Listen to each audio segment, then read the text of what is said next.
সেই তেতিয়াৰ সাহিত্য সভা আৰু এতিয়াৰ সাহিত্য সভা এটা বৃহৎ তফাত কিন্তু ছাৰ সাহিত্যৰ ক্ষেত্ৰত তেওঁলোকৰ চিন্তা চৰ্চা বা অন্তৰ্বৌদ্ধিক পৰিৱেশ এটা থকা তেনে ব্যক্তিৰ খুব অভাৱ ঘটিছে আমি সাহিত্যত আমি কেইগৰাকী মহিলা সভাপতি হ'লোঁ বা সম্পাদক হ'লোঁ আপোনাৰ কিয় মহিলাসকল সম্পাদক হ'ব নোৱাৰে সাহিত্য সভা এতিয়া আৰু জাতীয় অনুষ্ঠান হৈ থকা নাই মোৰ বোধেৰে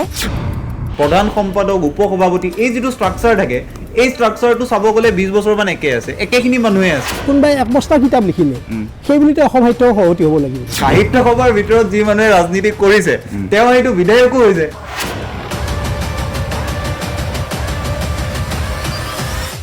আজি আমি অনুষ্ঠানত পাতিছোঁ সাহিত্য সভাৰ ভিতৰত চলি থকা কিছুমান অৰাজকতা কিছুমান অনিয়মৰ কথা যি সাহিত্য সভা বুলি ক'লে সকলোৰে মূৰ দুখ খাই যায় সেই সাহিত্য সভা বুলি ক'লে আজিকালি ব্যাপক চৰ্চা লাভ কৰে সাহিত্য সভাৰ ভিতৰত চলি থকা কিছুমান কামক লৈ মই মুহূৰ্তত ত্ৰিদীপ আগৱতীৰ ওচৰলৈ যাব খুজিছোঁ ত্ৰিদীপ এনেকুৱা ধৰণৰ চৰ্চা চলিছে সাহিত্য সভা অনুষ্ঠিত নহ'লে সাহিত্য সভাৰ অধিৱেশন অনুষ্ঠিত নহ'লে অসমৰ মানুহৰ আজিকালি একো লোকচান নহয় লোকচান হ'ব মণিহাৰী দোকান কেইখনৰহে তেনেকুৱা ধৰণৰ চৰ্চা চলে নতুন প্ৰজন্ম হিচাপে কি ভাবা সৰুতে যেতিয়া সাহিত্য সভাৰ কথা শুনিছিলা আৰু এতিয়া যেতিয়া সাহিত্য সভাৰ কথা শুনা কেনেকুৱা লাগে কথাবোৰ সাহিত্য সভাৰ সৈতে অসমীয়া মানুহৰ এটা আৱেগিক অভিন্ন সম্পৰ্ক আছে সেই সম্পৰ্কটোৰ কথা ইতিমধ্যে আমি পাতিছোৱেই কিন্তু মূল কথাটো হ'ল যিহেতু সাহিত্য সভাৰ সভাপতিৰ নিৰ্বাচন হয় মানে এটা সময়ত মোৰ মনত আছে আমি তেতিয়া সৰু যেতিয়া সাহিত্য সভাৰ শিৱসাগৰত শতবৰ্ষৰ অধিৱেশনখন হ'ব গৈ আছিল অসমৰ মানুহে যিগৰাকী ব্যক্তি সভাপতি হ'ল সাধাৰণতে তেখেতৰ বিৰুদ্ধে এটা মতবাদ সৃষ্টি হৈছিল তাৰ পাছতো তেখেত সাহিত্য সভাৰ সভাপতি হৈছিল গতিকে এই গোটেই কথাটো হৈছে যে যিহেতু তাত নিৰ্বাচন হয় আমি টক শ্ব'ত বা আমি বাতৰি কাকতত আমি ছ'চিয়েল মিডিয়াত সাহিত্য সভাৰ কথা কি লিখিছোঁ সেই কথাটোৱে সভাপতি নিৰ্বাচনত অকণমানো প্ৰভাৱ নেপেলায় কাৰণ শাখাসমূহৰ মাজৰ যিটো নিৰ্বাচনী ষ্ট্ৰাকচাৰ সেই ষ্ট্ৰাকচাৰটোৰ মতেহে নিৰ্বাচন হয় গতিকে আমাৰ আপত্তি থাকিলেও সেই ষ্ট্ৰাকচাৰটো যেতিয়ালৈকে সলনি নহয় আমি বৰ বিশেষ একো সলনি কৰিব নোৱাৰোঁ সেইটো 1 নম্বৰ কথা 2 নম্বৰ কথা পুলহীয়া ছাৰ যেতিয়া সাহিত্য সভাৰ সভাপতি আছিল সাহিত্য সভাৰ সৈতে আমি স্বদেশ স্বাভিমান বুলি অনুষ্ঠান এটা কৰিছিলোঁ পুলহীয়া ছাৰ আঁতৰি গ'ল সাহিত্য সভাৰ পৰা অনুষ্ঠানটো আঁতৰি গ'ল তাৰ পাছত আমি সেই অনুষ্ঠানটো আৰু সাহিত্য সভাই কৰাৰ কোনো প্ৰয়োজন বোধ নকৰিলে আমি যোৰহাটৰ তেওঁলোকৰ কাৰ্যালয়টো কৰিছিলোঁ গুৱাহাটীৰ কাৰ্যালয়টো কৰিছিলোঁ আৰু বিভিন্ন মহাবিদ্যালয় বিশ্ববিদ্যালয়ত কৰিছিলোঁ আৰু মানুহেও খুব ভাল পাইছিল কিন্তু মূল কথাটো হ'ল এই যে এজন ব্যক্তিক বাদ দিলে সাহিত্য সভা চলাই থকা যিটো আভ্যন্তৰীণ যিটো ষ্ট্ৰাকচাৰ মই বাৰে বাৰে এইটো কথাই কৈছোঁ কাৰণ আপুনি এটা মানে সাহিত্য সভাৰ সভাপতি কেইজনৰ কথাই আমি পাতি থাকোঁ প্ৰধান সম্পাদক উপসভাপতি এই যিটো ষ্ট্ৰাকচাৰ থাকে এই ষ্ট্ৰাকচাৰটো চাব গ'লে 20 বছৰমান একে আছে একেখিনি মানুহে আছে আৰু তেওঁলোকে তাত নতুন মানুহ সোমালে বেয়া পায় যাৰ বাবে এই ধৰণৰ কাৰোবাৰবোৰ কৰি থাকে এতিয়া সাহিত্য সভা বছৰত 2-3টা কথাতে চৰ্চাত আহে সেইটো বাস্তৱ কথাটোতো সেইটো কাৰণ আমাৰ প্ৰজন্মখিনিয়ে আমি যেতিয়াৰ পৰা বুজি পোৱা হৈছোঁ আমি কেৱল সাহিত্য সভাৰ নিৰ্বাচনটোহে বাতৰিত অহা দেখোঁ তাৰ বাহিৰেতো বৰ বিশেষ ভাল কাম তেওঁলোকে কৰা নাই যিটো কামৰ কাৰণে আমি যোৱা সময়খিনিত চৰ্চিত হোৱা দেখিছোঁ গতিকে মূল কথাটো হৈছে সাহিত্য সভা স্থাপন এইবাবে হৈছিল কাৰণ সেই সময়ত অসমৰ যিসকল উঠি অহা প্ৰজন্ম আছিল সেই কলিকতাত অভাউষা গঠন কৰা প্ৰজন্মটো তাৰ পাছত অসমীয়া ভাষাটোক বঙালীৰ পৰা পৃথক কৰি নিজস্ব আৰু স্বকীয় ৰূপ দিবৰ বাবে যিখিনি মানুহে কাম কৰিছিল সেই প্ৰজন্মটোহে সাহিত্য সভাৰ সৃষ্টি কৰিছিল সাহিত্য সভাটো ৰিটায়াৰ্ড মানুহৰ ক্লাব নাছিল এতিয়া তেওঁলোকে সেই কাৰবাৰটো কৰিছে কিন্তু এতিয়া কিন্তু সাহিত্য সভা তেনেকুৱা এটা পৰ্যবেক্ষিত হৈছে সাহিত্য সভাৰ পৰা গুণী জ্ঞানী ব্যক্তিসকল এতিয়া দয়ানন্দ পাঠক ছাৰৰ নিচিনা মানুহ কিয় আঁতৰি আহিছে কাৰণ এই দয়ানন্দ পাঠক ছাৰৰ এটা সুকীয়া পৰিচয় আছে তেওঁৰ নিজৰ স্বাভিমান আছে আত্মসন্মান আছে আত্মসন্মান স্বাভিমান থকা কোনো মানুহ এনেকৈ ক্ষমতাৰ যুঁজতটো ব্ৰতী হ'ব নোৱাৰে তাত যিখিনি মানুহে ৰাজনীতি কৰি থাকে মই বিশ্বাস কৰোঁ তেওঁলোকক আপুনি এটা সমষ্টিৰ পৰা যদি বিধায়ক হিচাপে খেলাই ভাল ভোট পাব হৈছেও বিধায়ক হৈছে মানে আপুনি এই কথাটো নিশ্চিত হৈ থাকক সাহিত্য সভাৰ ভিতৰত যি মানুহে ৰাজনীতি কৰিছে তেওঁ সেইটো বিধায়কো হৈছে মানে এই পৰ্যায়লৈকে গৈছে বিধানসভাৰ যিটো ৰাজনীতি সেই ৰাজনীতিটো আপুনি মই বেয়া বুলি সমালোচনা কৰোঁ যিজন মানুহ আহিছে তেওঁৰ এতিয়া ঘৰ ক'ত তেওঁ শিকিলে সাহিত্য সভাত সাহিত্য সভাৰ আভ্যন্তৰীণ দিশটো সিমান তললৈ গৈছে গতিকে মই ভাবোঁ সাহিত্য সভাক যদি আমাৰ প্ৰজন্ম পিছৰ প্ৰজন্মক এইটাৰ মাজত প্ৰাসংগিক কৰিব লাগে নিৰ্বাচনী প্ৰক্ৰিয়াটো সলাব লাগে নহ'লে আমি 2-3 দিন কথা পাতিম আকৌ সভাপতি হ'ব আকৌ ৰথেৰে উঠি যাত্ৰা কৰিব এই গোটেই নাটকখন চলি থাকিলে সাহিত্য সভা নিজে নিজে মানুহৰ মনৰ পৰা আঁতৰি যাব আমি তাত আৰু বৰ বেছি কথা কৈ একো লাভ নাই য়েছে দৰজে থংচি ছাৰৰ আজি মন্তব্য এটা দেৰগাঁৱত আমাৰ সাংবাদিকে লৈছিলে য়েছে দৰজে থংচিৰ দৰে মানুহ নিৰ্বাচনত অৱতীৰ্ণ হৈ হাৰিবলগীয়া হয় সভাপতিৰ পদটোৰ বাবে তাতকৈ দুখজনক কথা অসমবাসীৰ বাবে আচলতে একো হ'ব নোৱাৰে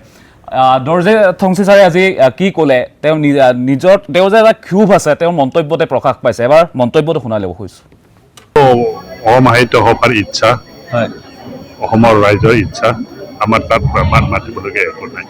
হ'লেও আপোনালোকৰ কিছু আমাৰ মাত পৰামৰ্শ আচলতে মাতিবলগীয়া একো সকলোৱে নাই তাত। বিচাৰে মই অসমীয়া ভাষাৰ সাহিত্যিক হয় অসম সাহিত্য সভাৰ একো নহয় বা অসমবাসী নহয় মই গতিকে মোৰ মন্তব্য দিয়াৰ মানে কোনো অধিকাৰো নাই আৰু বাহিৰা মানুহ হিচাপে মই মনে মনে থকাই উচিত তেনেকে আচলতে আমি নাভাবোঁ আপোনাক অসমৰ ৰাইজে বিচাৰিছে মৰম স্নেহ কৰিছে সেইটো মই ধন্যবাদ দিছোঁ বহুত ভাল পাইছোঁ কিন্তু সেইবুলি যে মোৰ হ'বলৈ ময়ে হ'ব লাগিব সেইটো কোনো কথা নাই মই একো মন্তব্য নিদিওঁ ইয়াত থংচি ছাৰৰ মন্তব্য মই এই মুহূৰ্তত ডক্টৰ ভীমকান্ত বৰুৱা আছে ডিব্ৰুগড়ৰ পৰা পোনপটীয়া সম্প্ৰচাৰত ৰাতুল গোহাঁই আছে আমাৰ সাংবাদিক তেওঁৰ ওচৰত ৰাতুল আপোনাৰ ওচৰলৈ গৈছোঁ তেওঁৰ পেনেলত তেওঁৰ নামটো আহিছিল কিন্তু তেওঁ নিজৰ নামটো উঠাই ল'লে কি কয় তেওঁৰ ক্ষোভ কি আছে চিন্ময় নিশ্চয়কৈ ক'ব লাগিব অসমৰ সৰ্ববৃহৎ জাতীয় অনুষ্ঠান অসম সাহিত্য সভাৰ যি সভাপতি কেন্দ্ৰিক যি বিতৰ্ক আৰু এই বিতৰ্কৰ পাছতেই দেখা গৈছে যে যিখন চূড়ান্ত যি তালিকা আছিল শেহতীয়াকৈ যি তালিকা 5জনীয়াকৈ তালিকা প্ৰকাশ কৰিছিল আৰু এই তালিকাত থকা গৰিষ্ঠ সংখ্যকেই ইতিমধ্যেই সভাপতিৰ দৰে যি পদবীত আচলতে তেওঁলোকে প্ৰতিদ্বন্দ্বিতা নকৰাৰ কাৰণে তেওঁলোকৰ নিজৰ মন্তব্য ইতিমধ্যে প্ৰকাশ কৰিছে আৰু এই মুহূৰ্তত মই উপস্থিত আছোঁ এগৰাকী বিশিষ্ট গৱেষক সাহিত্যিক তথা ভাষাবিদ ডক্টৰ ভীমকান্ত বৰুৱা ডাঙৰীয়াৰ সৈতে আৰু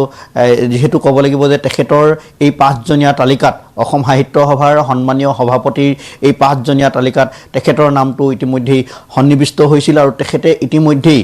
তেওঁ পূৰ্বতেই আচলতে তেওঁৰ অভিমত ব্যক্ত কৰিছে আৰু আমি DY365ৰ জৰিয়তে পোনে পোনে তেওঁৰ ওচৰলৈ যাব বিচাৰিম আচলতে অসম সাহিত্য সভাৰ যি আচলতে সন্মানীয় যি সভাপতিৰ দৰে এটা পদ আৰু এই পদৰ প্ৰতি আচলতে সকলোৱে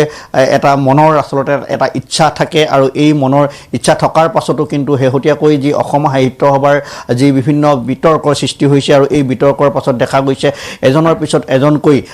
যি বিশিষ্ট যিসকল সাহিত্যিক একনিষ্ঠ হিচাপে অসমীয়া ভাষা সাহিত্য সংস্কৃতিৰ কাৰণে একনিষ্ঠ সেৱা আগবঢ়াই যোৱা যিসকল স্বনামধন্য ব্যক্তি আছে আৰু এই ব্যক্তিসকলে নিজৰ নাম তালিকাৰ পৰা আচলতে আঁতৰাৰ কথা তেওঁলোকে ঘোষণা কৰিছে আৰু এই মুহূৰ্তত মই পোনে পোনে তেওঁৰ ওচৰলৈ যাব বিচাৰিম তেওঁৰ পৰা আমি পোনে পোনে DY365ৰ জৰিয়তে আমি জানিব বিচাৰিম যে ছাৰ যি 5জনীয়া তালিকা আছিল আৰু এই তালিকাত আপোনাৰ নামটো আমি দেখিবলৈ পাইছিলোঁ আৰু আমিও আচলতে খুব ভাল পাইছিলোঁ আনন্দিত হৈছিলোঁ কিন্তু শেহতীয়াকৈ আপুনি আপোনাৰ নিজৰ যি স্থিতি এই স্থিতি ইতিমধ্যে প্ৰকাশ কৰিছে আৰু কি ক'ব DY365ৰ জৰিয়তে এই সমগ্ৰ বিষয়টো সন্দৰ্ভত আপোনাৰ মতামত কি হ'ব ছাৰ অসম সাহিত্য সভা আমাৰ নিজৰ অনুষ্ঠান গতিকে সাহিত্য সভাৰ প্ৰতি আমাৰ সদায় এটা ভাল এটা আশা থাকে সাহিত্য সভাৰ প্ৰতি অসমৰ জাতীয় অনুষ্ঠান এটা গতিকে এই অনুষ্ঠানটোৰ প্ৰতি আমি সদায় আগ্ৰহী আমি বিভিন্ন কথাৰ কাৰণে আমি ধৰক তাৰ উন্নতি বিচাৰোঁ আমি কেনেকৈ আগবাঢ়ি যাব লাগে সাহিত্য সভা আমি এইটো সদায় বিচাৰোঁ এইটো আজি নহয় তাহানিৰ পৰা আমি কৰি আহিছোঁ আমি মই নিজেও 2 বছৰ ধৰি পেলাই কনকচন ডেকাৰ দিনত মই কাৰ্যকৰী কমিটিত আছিলোঁ আৰু ডক্টৰ লীলাগৈৰ সময়ত মই যিখন কেন্দ্ৰীয় যিখন কমিটি আছে কাৰ্যকৰী কমিটি তাত আছিলোঁ মই 2টা বছৰ আছোঁ গতিকে মই সাহিত্য সভাৰ লগত মই বিভিন্ন ধৰণে জড়িত তাৰপিছতো ডিব্ৰুগড়ত মই এখন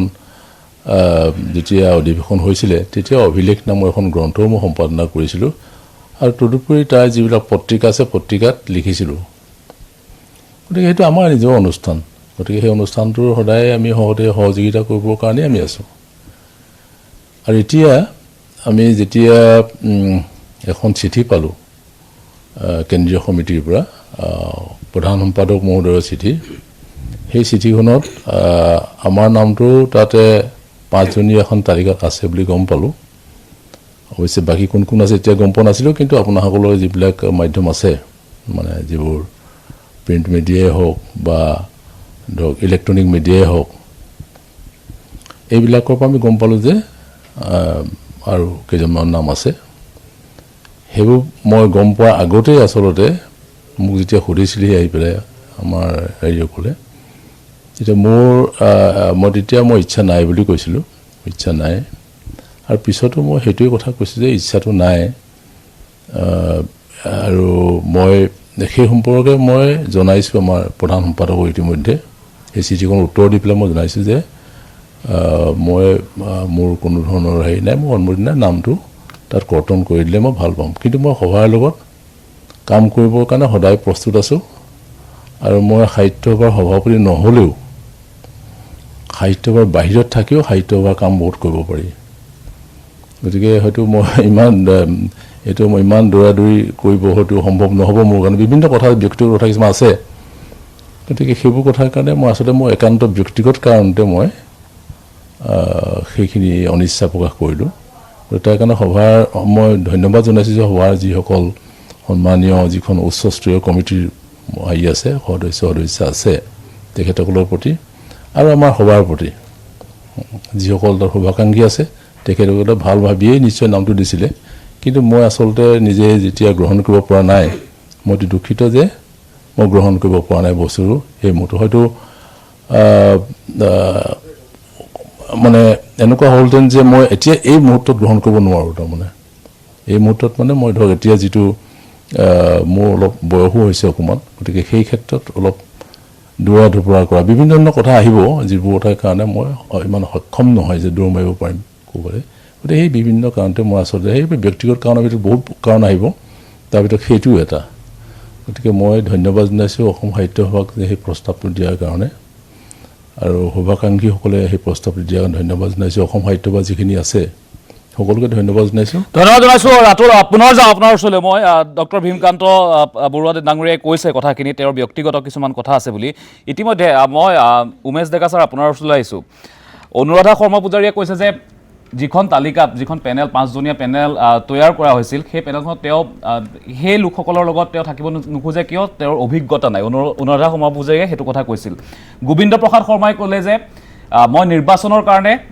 নিৰ্বাচন খেলি পেলাই মই সভাপতি নহ'ম। ভীমকান্ত বৰুৱাই কৈছে যে ডক্টৰ ভীমকান্ত বৰুৱাই কৈছে যে তেওঁ ব্যক্তিগত কিছু কাৰণ আছে। কিন্তু যেতিয়া আমি এই তালিকাখন দেখিলোঁ, এতিয়া আছেগৈ আপোনাৰ উপেন ৰাভা হাকাচাম আৰু বসন্ত গোস্বামী, দুজন আছেগৈ এতিয়া। এই তালিকাখনক লৈ আপুনি কি কয়? যি 5জনীয়া পেনেলটো বনাইছিল,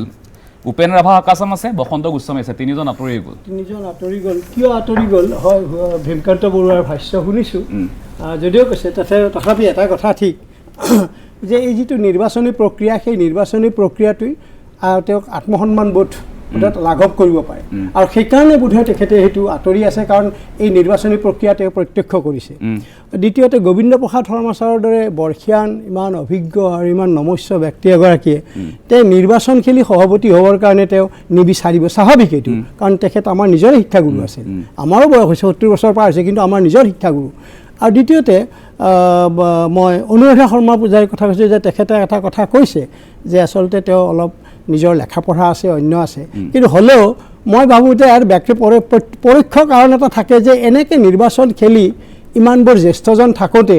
তেওঁ আচলতে বোধহয় জ্যেষ্ঠজনৰ প্ৰতি সন্মান প্ৰদৰ্শন কৰিয়ে তেনেধৰণৰ কথা এটা কৈছে, কাৰণ তেওঁৰ সময় আছে, অন্য আছে। গতিকে সেই কথাটো হৈছে যে এইটো কথা পিছে বৰ ভাল কথা, জ্যেষ্ঠজনৰ প্ৰতি সন্মান প্ৰদৰ্শন কৰিব পৰা আৰু উপযুক্তজনৰ প্ৰতি যিটো সন্মান প্ৰদৰ্শন কৰিব পৰাটো, সেইটো জাতিৰ কাৰণে জাতীয় গুণ। আৰু অসম সাহিত্য সভাই যদি সেই কামটো নকৰে তে কোনে কৰিব? এতিয়া মই কৈছোঁ যে বিভিন্ন ক্ষেত্ৰত কোৱা হৈছে যে অসম সাহিত্য সভাৰ সভাপতি হ'বলৈ 5খন গ্ৰন্থ লাগে, কিন্তু গ্ৰন্থ 5খন হ'লেই থাকিব লাগে। দেৱকান্ত বৰুৱাই এখন গ্ৰন্থ লিখি এতিয়াও বিখ্যাত হৈ আছে, আৰু এতিয়া চিৰযুগমীয়া হৈ থাকিব। কিন্তু ঘটনা হৈছে যে কোনোবাই 1 বস্তা কিতাপ লিখিলে, সেই বুলিতে অসম সাহিত্য সভাৰ সভাপতি হ'ব লাগিব নেকি? আৰু কি ধৰণৰ নোট লিখি অসম সাহিত্য সভাৰ সভাপতি হ'ব বোলে এতিয়া পেনেলতে বিভিন্ন দেখা পাইছোঁ তেনেধৰণৰ। বিশ্ববিদ্যালয়ৰ শিক্ষক বা কলেজৰ শিক্ষক হ'লে যে তেওঁ যে একেবাৰে সাংঘাতিক কিবা এটা হ'ব নেকি? ছেমিষ্টাৰৰ নোট লিখি মানুহে যে সভাপতি হ'বৰ কাৰণেও চেষ্টা কৰা অৱস্থা হৈছে, আৰু কি ধৰণৰ গুণগত মানদণ্ড তেওঁলোকৰ আছে নে সেইটো বিচাৰ কৰাৰ কথা ভাবিব। আজি ভীমকান্ত বৰুৱা, অনুৰাধা শৰ্মা পূজাৰী, গোবিন্দ শৰ্মা ছাৰ, এইসকলৰ শিক্ষা তেওঁলোকৰ লেখনিৰ গুণগত মূল্যায়ন হৈছে, আৰু সেই গুণগত মূল্যায়ন তেওঁলোকক অস্বীকাৰ কোনে কৰিব? অৰ্থাৎ কোনোবা এটা নামৰ কাৰণে আচলতে কথাবোৰ হৈছে নেকি? আৰু তেনেকুৱা এটা কথা হৈছে কি যে ইয়াত এটা দেখা গৈছে যে বসন্ত গোস্বামীয়ে, হয় তেখেত যথেষ্ট বৰ্ষীয়ান আৰু অভিজ্ঞ মানুহ, অসম সাহিত্য সভাৰ সাংগঠনিক দিশটোৰ সৈতে তেখেত জড়িত হৈ আছে আৰু তেখেতৰ ভাষা সাহিত্যৰ প্ৰতি তেওঁৰ এটা হেৰিও আছে অৱদানো আছে যিটো গুণগত মানদণ্ডৰ ফালৰ পৰা মই নিজে মোৰ দৃষ্টিভংগীৰে যিখিনি পাওঁ সেইখিনি মই বিচাৰ কৰিব পাৰোঁ কিন্তু তাৰ লগত যদি কেতিয়াবা একেবাৰে কনিষ্ঠজন একেলগে আহে বা আহি কনিষ্ঠজনে সেই কনিষ্ঠজনৰ কথাটো এতিয়া কনিষ্ঠ বুলি কৈছে যে মই ডক্টৰ উপেন্দ্ৰ ভাস্কৰ কৈছোঁ যে মোৰ কোনো ক'ব লগা নাই তেওঁ মোৰে ছাত্ৰ আৰু তেওঁ এতিয়া চাকৰি এতিয়াও আছেই চাকৰিকাল আছে এতিয়াও গতিকে মই ভাবোঁ আৰু তেওঁলোকৰ যিটো গুণগত মানদণ্ড সেই মানদণ্ডটো চাব লাগে এটা আজিকালি এটা আছে বোলে প্ৰচাৰ হ'লে মানুহ ভাল হয় এইটো প্ৰচাৰ হ'ব লাগে এইটো ভাল হয় আৰু বঁটা পালে মানুহ ভাল হয় আজিকালি বঁটাৰ কজিন আৰু গতিকে যিয়ে কোনো ৰত্ন আৰু বঁটাৰে অসমখন ভৰি পৰিছে এতিয়া মই এই কথাটো মই কৈছোঁ দেই বেয়া পালে উপায় নাই যে ৰত্ন আৰু বঁটাৰে গোটেই অসমখন ভৰি পৰিছে আৰু সকলোৰে ৰত্ন এটা হ'ব পাৰে গতিকে এই ধৰণৰ যদি হয় সেই প্ৰচাৰটোৱে যদি মানুহজনৰ সেই মানদণ্ড হয় তেওঁৰ লেখনি আমি কৈছোঁ যে মহৎ লোকৰ কোনো জাত পাত নাই মহৎ লোক আৰু মহৎ লেখক এজনৰ কাৰণে কোনো ধৰ্ম জাতি সম্প্ৰদায় তেওঁৰ নাই মহৎ লোকে বিষ্ণুৰাভা চৰণচুই এতিয়াও আমি ৰৈ আছোঁ ভূপেন হাজৰিকাৰ চৰণচুই আমি এতিয়াও ৰৈ আছোঁ জ্যোতিপ্ৰসাদ আগৰৱালা আহোম সমাৰোহৰ পৰা আছে আজি চৰণচুই অসমীয়াতে গৰ্ব কৰি আছোঁ কাক লৈ ভাবকচোন এতিয়া গতিকে আজিৰ চবে যিখন সভাপতি পালেও তাত এজন মানে জাতৰ ধৰ্ম কোনোবা সম্প্ৰদায়ৰ ধৰ্ম এইবিলাক লৈ আহিব লাগে যে এজন প্ৰকৃত লেখক আৰু এজন প্ৰকৃত সংগঠক আৰু প্ৰকৃত এজন ব্যক্তিক যদি সেই উপযুক্ত সন্মানটো দিয়া নহয় লেখকৰ মহৎ লেখকসকলৰ মাজত যদি এই ধৰণৰ জাতিগত সম্প্ৰদায়গত গোষ্ঠীগত এইবিলাক ধাৰণা যদি আহে তেনেহ'লে অসম সাহিত্য সভা থকাৰ কিবা প্ৰয়োজন আছে নেকি সেইটোৱে অসম সাহিত্য সভা অসমৰ জাতীয় অনুষ্ঠান আৰু আৱেগৰ সৈতে আমি জড়িত হৈছোঁ সকলো আৱেগিকভাৱে জড়িত হৈছোঁ আৰু সেই সভাৰ যিটো গৰিমা সেই গৰিমাটো এইবোৰ কাৰ্যই আচলতে লাঘৱ কৰিছে সেইবিলাক সভাৰ যিসকল কাৰ্যকৰ্তা কৰ্মকৰ্তা ত্ৰিদিবে কোৱাৰ দৰে কোনে এইটো কৰিব সেই শাখা সভাবিলাক বা জিলা সভাবিলাকৰ তেওঁলোকৰ বিচাৰ কৰাৰ এই পদ্ধতি থাকিব লাগিব তেওঁলোকে জানিব লাগিব কিন্তু কথা হৈছে যে যিসকলে বিচাৰ কৰে সেইসকলে বহুতে মই এতিয়া ক'ব গ'লে গোবিন্দ প্ৰসাদ শৰ্মা ছাৰৰ নামৰে মনত আছে যে তেখেত কোন আছিল বুলি কৈছে মই কি বুলি কৈ মই মৰি যোৱাই ভাল তেনেকুৱা ধৰণৰ কথা নহয় যে এনেকুৱা মোক প্ৰশ্ন কৰিছে তো গতিকে মোক আৰু এজন অভিজ্ঞ লেখক ৰামধেৰ যুগৰ অভিজ্ঞ লেখক তেওঁ মোক আজি ৰাতিপুৱা এটা ফোন কৰিছে বোলে উমেশ মোক উমেশ বুলিয়ে মাতে মই দাদা বুলি মাতোঁ তেখেতৰো সাজ পোছাকী বয়স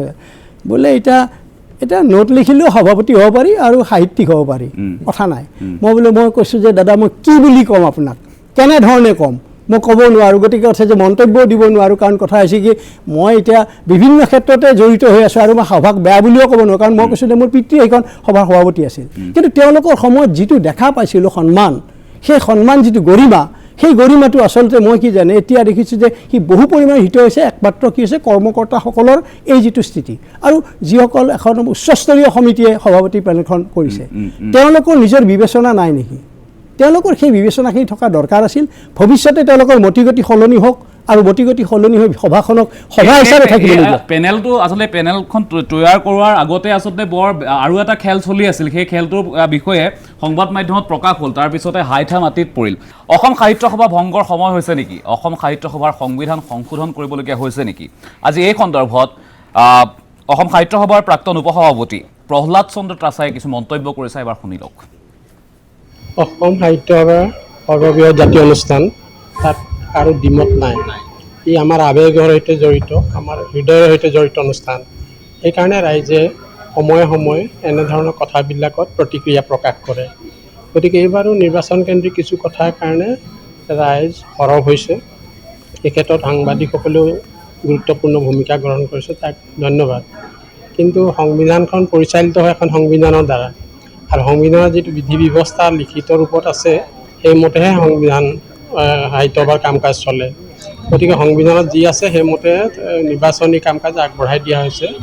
গতিকে তাতে কিবা এটা ইফাল সিফাল হৈছে সেইখিনি সময়ত সকলো ঠিক হ'ব আৰু 4 বছৰ মূৰে মূৰে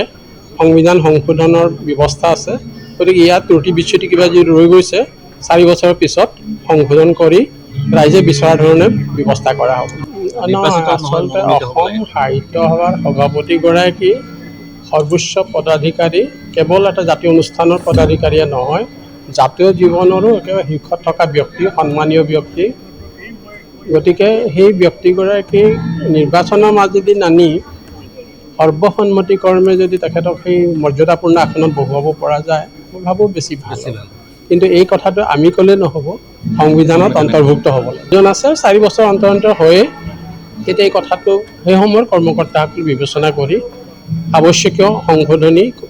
কৰি ৰাইজে বিচৰা ধৰণে কৰিব পাৰিব বুলি মই ভাবোঁ। কিন্তু সময়ে সময়ে এনেধৰণৰ কথা এই মহান অনুষ্ঠানৰ জীৱনলৈ আহে, এনেকুৱা জাতীয় অনুষ্ঠানৰ ক্ষেত্ৰত এইবিলাক দেখা দিয়েই। কিন্তু এনেকুৱাও সময় যে পৰিৱৰ্তনৰ জৰিয়তে আৰু যিসকল একেবাৰে দায়বদ্ধ লোক তেখেতসকলে দায়িত্ব লৈ এই কামবিলাক সুন্দৰভাৱে কৰি যায়। কিবা কাৰণত এতিয়া কিছু বিতৰ্ক হৈছে বা আলোচনা বিলোচনা হৈছে। মই ভাবোঁ অনাগত দিনত সুন্দৰভাৱে জাতীয় অনুষ্ঠানটো আগবাঢ়ি যাব আৰু জাতীয় জীৱনক প্ৰতিনিধিত্ব কৰি অসমীয়া ভাষা সাহিত্যক বিশ্বদৰবাৰ বাবে। পাঠক ছাৰ, মই আপোনাৰ ওচৰলৈ আহিছোঁ। বহুখিনি কথাই ওলাইছে। এতিয়া কথাটো হৈছে যে সভাভংগৰ সময় হৈছে নি, আৰু সংবিধান আপুনি যিহেতু আছিলে ভিতৰত, সংবিধান সংশোধন কেনেকৈ কৰিব পৰা যাব, এই প্ৰক্ৰিয়াটো কেনেদৰে আগবাঢ়িব? নহয়, আচলতে গোটেইখিনি ইলেকশ্যন কেন্দ্ৰিক যেতিয়া হ'ব, এটা অনুষ্ঠান যেতিয়া ইলেকশ্যন কেন্দ্ৰিক হ'ব, ভোট কেন্দ্ৰিক হ'ব, তেতিয়া সেই ভোটৰ যিটো ভোট চেন্ট্ৰিক যিটো পলিচি, সেই কথাটো আগবাঢ়িব। এতিয়া ভোট কেন্দ্ৰিকতাৰ কাৰণে কি হৈছে যে মই জেনেৰেল ছেক্ৰেটাৰী হ'লোঁ, মই সভাপতি হ'লোঁ, মই অহাবাৰ সভাপতি হ'ব লাগে বা মই জেনেৰেল ছেক্ৰেটাৰী হ'ব লাগে, গতিকে মই নিজাকে কিছুমান মই নিজৰ স্বাৰ্থত নিজৰ মোৰ পকেটত থকাৰ কাৰণে কিছুমান শাখা কৰি ল'ব লাগিব।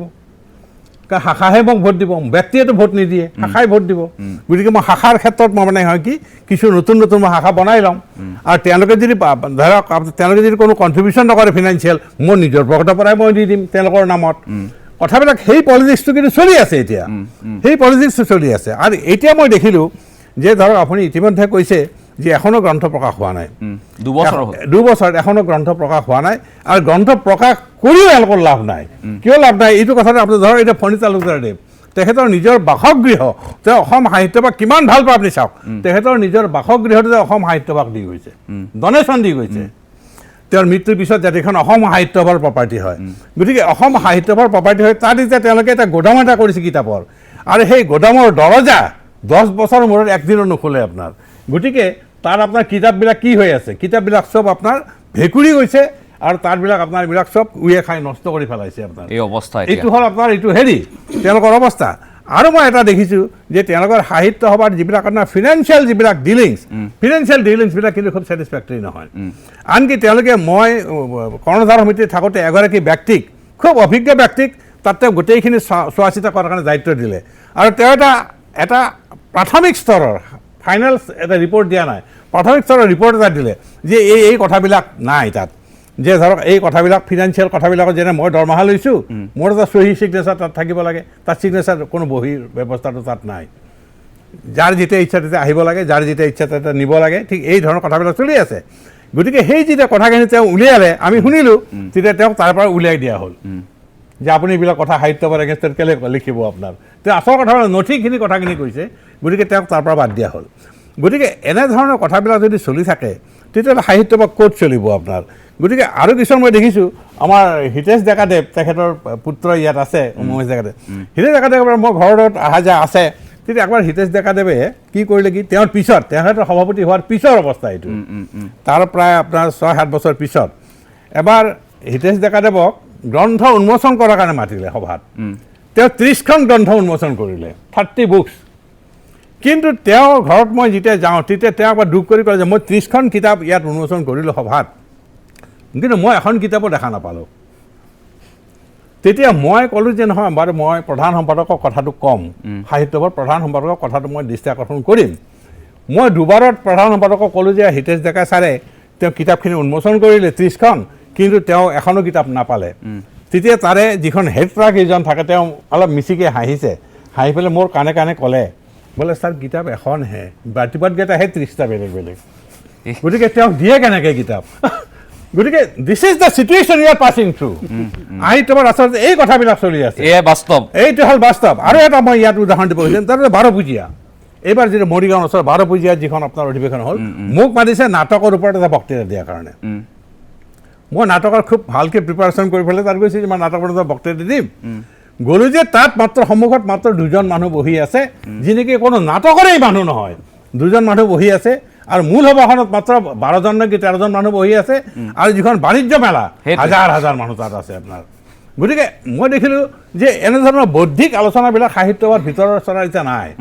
গতিকে এইটো এটা বিজনেছ অৰ্গেনাইজেশ্যন হয়তো সিফালে গৈছে গতিকে আমি কেনেধৰণে তাক আগবঢ়াই নিব লাগে তাৰ জাতীয় চৰিত্ৰ অক্ষুণ্ণ ৰাখিব লাগে আৰু যিটো কাৰণত অসম সাহিত্য সভা সৃষ্টি হৈছিল সেই আদৰ্শবিলাক আমি ৰক্ষণাবেক্ষণ দিব পাৰিছোঁ নে নাই এটা আত্মসমালোচনা কৰিব লাগে মোতকৈ মই নিজেও তাৰ কাৰণে দায়ী মই উমেশ ডেকা নিজেও দায়ী যে আমি হয়তো যিমানখিনি কাম কৰিব লাগিছিল হয়তো বলিষ্ঠভাৱে হয়তো আমি আগবাঢ়ি যাব লাগিছিল আমি হয়তো যোৱা নাই আমি কাৰোবাৰ ওপৰত খুব বিশ্বাস কৰি ৰাখিছোঁ যে সভাপতিয়ে এই কামটো কৰিব জেনেৰেল ছেক্ৰেটাৰী যিহেতু আছে আমি চিন্তা কৰিবলগীয়া নাই এই ধৰণৰ কথাবিলাক কিন্তু we are also' responsible for it হয় এতিয়া সেই সাহিত্য সভাতে লবি চলে আমি এতিয়া খবৰ পোৱা মতে সৰ্বোচ্চ আসনখনত 2টা লবিৰ চকু আছে মই কৈয়ে দিছোঁ নামটো পৰমানন্দ ৰাজবংশীৰ এটা লবি চলিছে আনহাতে নিজৰ মানুহক লাগে পৰমানন্দ ৰাজবংশীক যদি লাগে সূৰ্য হাজৰিকাক কিয় নালাগিব তেনেকুৱা ধৰণৰ কথা বতৰাবোৰ চলিছে বিপাশা বৰা মই আপোনাৰ ওচৰলৈ আহিছোঁ এইবোৰে কি সূচাইছে আচলতে কোনটো ফালে গৈছে অসম সাহিত্য সভা আৰু কেনেকুৱা হোৱাটো বিচাৰিছে আচলতে সংশোধনটো কেনেকৈ হ'ব আচলতে কি এতিয়া অসম সাহিত্য সভা এনেকুৱা এটা পৰ্যায় পাইছেগৈ যে আৰ্যগৰ্বী অসমীয়া মধ্যবিত্ত যশপ্ৰাৰ্থী আৰু ক্ষমতালোভী মধ্যবিত্তৰ মানে এটা তেওঁলোকৰ স্বাৰ্থ পূৰণৰ থলী হৈ পৰিছে অসম সাহিত্য সভা তেওঁলোকে বিগত কেইটামান দশকত সাহিত্য সভাই কি উল্লেখযোগ্য কাম কৰিছে আমি এতিয়া কি কৰিব লাগিছিল যে আমাৰ বৰেণ্য যিসকল সাহিত্যিক আছে তেওঁলোকৰ ৰচনাৱলী বা তেওঁলোকৰ যিখিনি সাহিত্য কৰ্ম সেইখিনি আমি অন্য ভাষালৈ অনুদিত কৰাৰ ক্ষেত্ৰত আমি কৰিব লাগিছিল কাম কৰিব লাগিছিল লগতে যিখিনি জনগোষ্ঠীয় মানুহ তেওঁলোকে নিজকে অসমীয়া বুলি ভাবে তেওঁলোকে অসমীয়া ভাষাতে লিখা মেলা কৰি আহিছে কিন্তু সেই মানুহখিনিক আমি যিমান পাৰোঁ আঁতৰাই নি আছোঁ আজি কেইদিনমানৰ পূৰ্বে মই ফেচবুকত দেখিছোঁ এই যে সাহিত্য সভাৰ সভাপতি কেন্দ্ৰিক এইবিলাক খোৱা কামোৰা অৰিয়া অৰি এইবিলাকতো চলি আছে চলি থাকিব আৰু মই নাভাবোঁ যে খুব সোনকালে এইবিলাক অন্ত পৰিব কেতিয়াও নপৰে এতিয়া দেখিছোঁ ফেচবুকত মানুহে লিখা মেলা আৰম্ভ কৰিছে যে অসম সাহিত্য সভাৰ মুৰব্বীজন এজন মানে আৰ্যগৰ্বী এজন মানে আমাৰ গৰ্বিত মানে ব্ৰাহ্মণ সম্প্ৰদায়ৰ মানুহ হ'বলৈ গৈ আছে আমাৰ ৰাজ্যৰ মুখ্যমন্ত্ৰীজনেও যিহেতু ব্ৰাহ্মণ গতিকে এতিয়া সকলো মানে তেনেকুৱা ধৰণৰ কথা বতৰাও আনকি চলিবলৈ আৰম্ভ কৰিছে কিন্তু এই ধৰণৰ কথা বতৰাবিলাকে কি সূচায় আচলতে আমি মানুহবিলাকক আঁতৰাই দিয়া নাইনে আজি নাহেন্দ্ৰ পাদুন ছাৰ বা উপেন ৰাভা হাকাচাম ছাৰ তেওঁলোকতো অযোগ্য ব্যক্তি নহয় কিন্তু তেওঁলোকক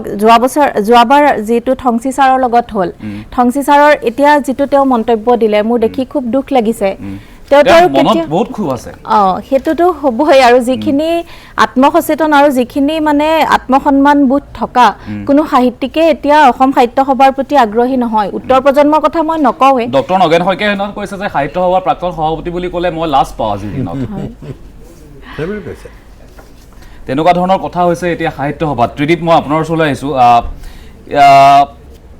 এতিয়া আমি এটা খবৰ পাইছোঁ কিছুদিনৰ আগতে উচ্চস্তৰীয় কমিটিৰ যেতিয়া বৈঠক হয় 5জন মানুহ উপস্থিত নাথাকে সাহিত্য সভাৰ উচ্চস্তৰীয় কমিটিৰ বৈঠক হৈছে 5জন মানুহ নাথাকে মানে কেনেকুৱা ধৰণৰ এটা চলিছে সাহিত্য সভাখনৰ ভিতৰত কি ক'ব আপুনি কেনেকৈ এইবোৰ ঠিক হ'ব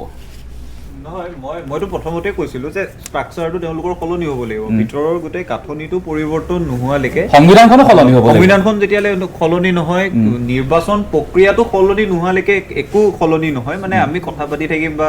লিখা মেলা হৈ থাকিব কিন্তু আমি একো কৰিব নোৱাৰোঁ কিন্তু মূল কথাটো কি যে সাহিত্য সভাৰ 100 বছৰ যিকোনো এটা অনুষ্ঠানৰ হোৱাটো খুব ডাঙৰ কথা মই পঢ়ি থকা বা পঢ়ি অহা মহাবিদ্যালয়খনৰ 100 বছৰ হৈছে কটনৰ হৈছে কিন্তু গোটেই যাত্ৰাটোত 100 বছৰ যেতিয়া হৈছে তাৰ পাছত এটা স্থবিৰতা আহিছে এইটো কটনতো আহিছে সাহিত্য সভাতো আহিছে গতিকে সেই কথাটোত কোনো দ্বিধাবোধ আমি কৰি লাভ নাই সাহিত্য সভাত এটা স্থবিৰতা আহিছে এতিয়া নতুন যিবোৰ সমস্যা আগতে কথাবোৰ এনেকুৱা ধৰণৰ আছিল ধৰক আগতে আৰ্টিফিচিয়েল ইন্টেলিজেন্স নাছিল আগতে মোবাইল ফোন নাছিল আগতে ইন্টাৰনেটৰ পৃথিৱীখন নাছিল অসমীয়া সাহিত্যই পাণবজাৰ বা গ্ৰন্থমেলাতেই সীমাবদ্ধ আছিল এতিয়া যিহেতু পৃথিৱীখন আহিছে ডিজিটেল পৃথিৱী এখন আহিছে ডিজিটেল পৃথিৱীখনত অসমীয়া ভাষাৰ খোজ আছে নাই সেই কামবোৰ কৰাৰ কাৰণে চৰকাৰৰ যিদৰে দায়িত্ব সাহিত্য সভাৰ দায়িত্ব আছিল ইউনিকোডত ভাষাটো নাই সেই কথাবোৰ আমাৰ হৈ উঠা নাই সেই কথাবোৰ নহ'লে সাহিত্য সভা থকাৰটো কোনো অস্তিত্বৰ সাহিত্য সভাৰ কোনো কথা নাই মানে যিদৰে সাহিত্য সভাই ৰচনাৱলীবোৰ প্ৰস্তুত কৰা উচিত সমান্তৰালভাৱে ডিজিটেল গোটেই মাধ্যমত আমাৰ খোজবোৰ বঢ়াব লাগিব সেই কামটো সাহিত্য সভাৰ সমান্তৰালভাৱে জাতীয় সংকট যেতিয়া হৈছে বিগত সময়ছোৱাত আপুনি চাওকচোন জাতীয় সংকটত সাহিত্য সভাৰ কোন কোনখন অধিৱেশনত কোনজন সভাপতিৰ অভিভাষণত আমি কিবা কঠোৰ শব্দ দেখিছো একোটো কঠোৰ শব্দ কতো দেখা নাই কা আন্দোলনৰ গোটেই সময়খিনি পাৰ হৈ গৈছে তাৰ পাছত তেতিয়া যিগৰাকী মানুহে মানে নেতৃত্ব দিলে তেওঁ গৈ কা সমৰ্থন কৰা দলটোৰ পৰা বিধায়ক হৈ থাকিল গতিকে মূল কথাটো হৈছে জাতীয় চেতনা বা আমাৰ এই জাতীয় ধাৰণাটোক অসমীয়া জাতিটোক নেতৃত্ব দিয়াৰ বাবেইতো সাহিত্য সভা আছিল সাহিত্য সভাৰ সভাপতিৰ অভিভাষণৰ যিখিনি কথা সেইবোৰ আমি এতিয়া পঢ়ো সাহিত্য সভাৰ সভাপতিৰ অভিভাষণৰ ভাষণবোৰ আমি যেতিয়া পঢ়ো আমি বুজি পাওঁ সেই সময়ছোৱাত অসমীয়া জাতিটোৱে কি সমস্যাৰ সন্মুখীন হৈছিল তাত সাহিত্য সভাই কিদৰে নেতৃত্ব দিছিল আজি এনেকুৱা পৰিস্থিতি এটা আহিছে যে যোৱা সময়ছোৱাত সাহিত্য সভাৰ যিসকল মানুহ সভাপতি হৈছে তেওঁলোকৰ অভিভাষণত জাতীয় সমস্যাৰ কথাটো নাই যদি জাতীয় সমস্যাৰ কথা নাই জাতীয় সংকটৰ কথা নাই কেৱল নিৰ্বাচনী বিতৰ্ক হলেহে সাহিত্য সভা কিয় বাতৰিত আহে এই প্ৰশ্নবোৰে সাধাৰণ মানুহৰ মনত আছে আৰু মই এটা কথা আকৌ এবাৰ কম শেষত যে যিহেতু নতুন ল'ৰা ছোৱালীয়ে সেই সময়ৰ অসমৰ উঠি অহা প্ৰজন্মটোৱে সাহিত্য সভাক জন্ম দিছিল এতিয়া যদিহে নতুন প্ৰজন্মক উঠি অহা প্ৰজন্মকেইটাক সাহিত্য সভাৰ দুৱাৰখন তেওঁলোকৰ বাবে বন্ধ কৰি ৰাখে তেতিয়া সাহিত্য সভা জীয়াই থাকিব সাহিত্য সভাৰ কথা এনেকে বছৰত এবাৰ বা দুবাৰ আমি পাতি থাকিম কিন্তু দৃষ্টান্তমূলক কাম একো কৰিব তেওঁলোকে নোৱাৰে সেই কথাটো একেবাৰে স্পষ্ট কাৰণ এই মানুহসকলৰ নতুন প্ৰজন্মৰ সৈতেতো কোনো চিন্তাৰ কোনো মিল নাই এওঁলোকে 20-25 বছৰ সাংগঠনিক কাম কাজ কৰি ভিতৰত প্ৰধান সম্পাদক সভাপতি পৰ্যন্ত হৈ থাকক কিন্তু তেওঁলোকেতো আমাৰ চিন্তাবোৰ বুজি নাপাব এই যিটো তফাত আহিছে এই তফাতটো আঁতৰাব নোৱাৰিলে আমাৰ প্ৰজন্মৰ মানুহৰ আগতে আমি সৰুতে যেতিয়া মই 1 মিনিটত শেষ কৰিম সৰুতে আমি স্কুলত যেতিয়া পঢ়িছিলো সাহিত্য সভাৰ সভাপতি কোন আমি মুখস্থ কৰিছিলো সভাপতিৰ তালিকাখন এতিয়াও মুখস্থ আছে কোন চনত কোন কেতিয়া সভাপতি আছিল এতিয়া আপুনি ভাবে নেকি আজি অসমৰ ইংৰাজী মাধ্যম বাদে দিলো অসমীয়া মাধ্যমৰ পঞ্চম ষষ্ঠ শ্ৰেণীৰ মানুহে ইমান সন্মানেৰে নামটো লয় নে নলয় কিয় নলয় এই মানুহবোৰটো এদিন ডাঙৰ হ'ব তেতিয়া তেওঁ এই মানুহবোৰক দেখি থিয় হৈ দিব জানো গতিকে তেওঁলোকে নিজৰ সন্মান নিজেই লাঘৱ কৰিছে গতিকে যদিহে এই ব্যৱস্থাটো ঠিক নকৰে মই নাভাবো বাণিজ্য মেলাততো মানুহ হ'বই বাণিজ্য মেলা সাহিত্য সভা নহয় যিকোনো মানুহে পাতিলেই তাত মানুহ হ'ব বাণিজ্য মেলাখন যদি সাহিত্য সভাৰ সফল অধিৱেশনৰ এখন পৰিচায়ক হয় তেতিয়াহ'লে তেওঁলোকে বাণিজ্য মেলাই পাতক সাহিত্য সভা কৰি মানুহক ইমান দুখ দিয়াৰ বাবে এই যে ডাঙৰ ডাঙৰ মানুহবোৰক দুখ দিছে এছে দৰে থ্ৰংচি ছাৰক দুখ দিছে তেওঁ কম কষ্ট পাইছে নেকি এই যে কাৰবাৰবোৰ কৰি থাকে এইবোৰ কৰাৰ সলনি বাণিজ্য মেলাখন ভালকে পাতক তাত তেওঁলোকে দক্ষতা দেখাওক আৰু যিসকলৰ বেছি ৰাজনীতি কৰিবলৈ মন আছে বিধায়ক হওক ইতিমধ্যে বাদ পুনাই দিয়া হৈছে মই সেইটো এটা উদাহৰণ মই এটা দিব খুজিছোঁ আমি 5 জন আছোঁ আজি ধৰক গুৱাহাটী শাখা সাহিত্য সভাৰ সভাপতি নিৰ্বাচন কৰিব লাগে আমাৰ 5 জনৰ নাম আহিলে কি কৰিব দিবা আপুনি ছাৰৰ নাম আছে পাঠক ছাৰৰ নাম আছে উমেশ ডেকা ছাৰৰ নাম আছে আপোনাৰ নামটো তাত আহি গ'ল পেনেলখনত কাগজখনত আপুনি চাই পেলাই দেখিলে যে আপোনাৰ নাম আহিছে প্ৰস্তাৱ দিছে আপোনাক এনেকৈ নিৰ্বাচন কৰিবলৈ আপুনি কি কৰিব তেতিয়া সেই গোটেই কথাটোতেতো ভুল হৈছে মানে এই নামবোৰ কোনে নিৰ্বাচন কৰিছে এতিয়া আমাৰ 5 জনৰ নাম যদি কোনোবাই নিৰ্বাচন কৰে তেওঁ আমাতকৈ ভাল ঠাইত থাকিব লাগিব তেওঁৰ চিন্তা চৰ্চা আমাৰ সমকক্ষ হলে নহব অন্ততঃ মোৰ সমকক্ষ হলেতো নহব এই ব্যৱস্থাটোতে প্ৰশ্নটো তুলিব লাগে এই যিখন পেনেল এবাৰ তেওঁলোকে বনালে পেনেলত কোন কোন আছিল আৰু পেনেলৰ মানুহসকলে অসমত ইমান বৰণ্য জীৱিত মানুহ থকাৰ পাছত তেওঁলোকৰ নাম অন্তৰ্ভুক্ত নোহোৱাকৈ কিয় পেনেলখন বনালে সেইটোৱে আটাইতকৈ ডাঙৰ কথা সেইটো কাৰণে মই এইটো কথা সুধিলোঁ উমেশ ডেকা ছাৰ একেবাৰে শেষত কি আহ্বান জনাব মোৰ কথা হ'ল যে মই কৈছোঁ যে অসম সাহিত্য সভা আমাৰ এটা জাতীয় অনুষ্ঠান আৰু অসম সাহিত্য সভাই জাতিটোক ভাষিক বা সাংস্কৃতিক দিশত সদায় নেতৃত্ব দি আহিছে আৰু অসম সাহিত্য সভাই যি নিৰ্দেশ দিয়ে তাক জাতিটোৱে পালন কৰিবৰ কাৰণে চেষ্টা কৰে কিন্তু বৰ্তমান সময়ত অসম সাহিত্য সভাই সেই যিটো নিজস্ব গৌৰৱ সেই গৌৰৱ আৰু মান অক্ষুণ্ণ ৰাখিব পৰা নাই ভৱিষ্যতে এই মান আৰু গৌৰৱ অক্ষুণ্ণ ৰাখি আমাৰ জাতিটোক নেতৃত্ব দিয়াৰ বাবে তেখেতসকল আগবাঢ়ি আহিব লাগে সাহিত্য সভাৰ কাণ্ডাৰীসকল মই কৈছোঁ যে তেওঁলোক ভাল সাহিত্যিকো হওক তেওঁলোকে ভাল সংগঠকো হওক আৰু জাতিৰ প্ৰতি দায়বদ্ধ হওক যিসকলৰ জাতিৰ প্ৰতি দায়বদ্ধ নাই ভাষা সংস্কৃতিৰ প্ৰতি যিসকল দায়বদ্ধ নহয় কেৱল নিজৰ স্বাৰ্থৰ কাৰণে যিসকল কাম কৰিবলৈ আগবাঢ়ি আহে সেইসকলে অন্ততঃ ভাবক যে এই জাতীয় দায়িত্বহে অসম সাহিত্য সভাৰ প্ৰধান কৰ্তব্য আৰু সেইটোৰ কাৰণে নতুন প্ৰজন্মক উৎসাহিত কৰি জাতিটোক জীয়াই ৰাখিবলৈ জাতি মাটি ভেটিৰ কথা আমি কওঁ সেই সকলো জীয়াই ৰাখিবলৈ অসম সাহিত্য সভাই যৎপৰোনাস্তি চেষ্টা কৰক আৰু অসমৰ মানুহে অসম সাহিত্য সভাক সদায় তেওঁৰ অগ্ৰাধিকাৰ দি থাকিব ছাৰ ধন্যবাদ জনাইছোঁ একেবাৰে শেষত বিপাশা বৰা একেবাৰে শেষত কি ক'ব আহ্বান কি জনাব অসম সাহিত্য সভাৰ এই বিতৰ্কসমূহৰ ওপৰত আৰু তেওঁলোকে প্ৰকৃতাৰ্থত অসম সাহিত্য সভা ৰূপে তেওঁলোকে সকলোকে সামৰি লওক মানে এনেকুৱা হ'ব নালাগে যে কেৱল অকল অসমীয়া মানে যিখিনি উপাধি আমি লিখোঁ সেইখিনিয়ে নহয়, প্ৰতিটো জাতি জনগোষ্ঠী মহিলাৰ প্ৰতিনিধিত্বও থাকক আৰু সাহিত্য সভাখন যাতে জাতীয় জীৱনত আমাৰ গুৰুত্ব আগতে যেনেদৰে আছিলে আমি সেই মানটো আৰু সাহিত্য সভাই আগৰ আচলতে যি গৰিমা আছিলে সেই গৰিমা ঘূৰাই পাওক, আমিও সেইটো আশা কৰোঁ। অনুষ্ঠানৰ পৰা বিদায় ল'ব লাগিব। আটাইকেইজনকে ধন্যবাদ জনাইছোঁ। নমস্কাৰ।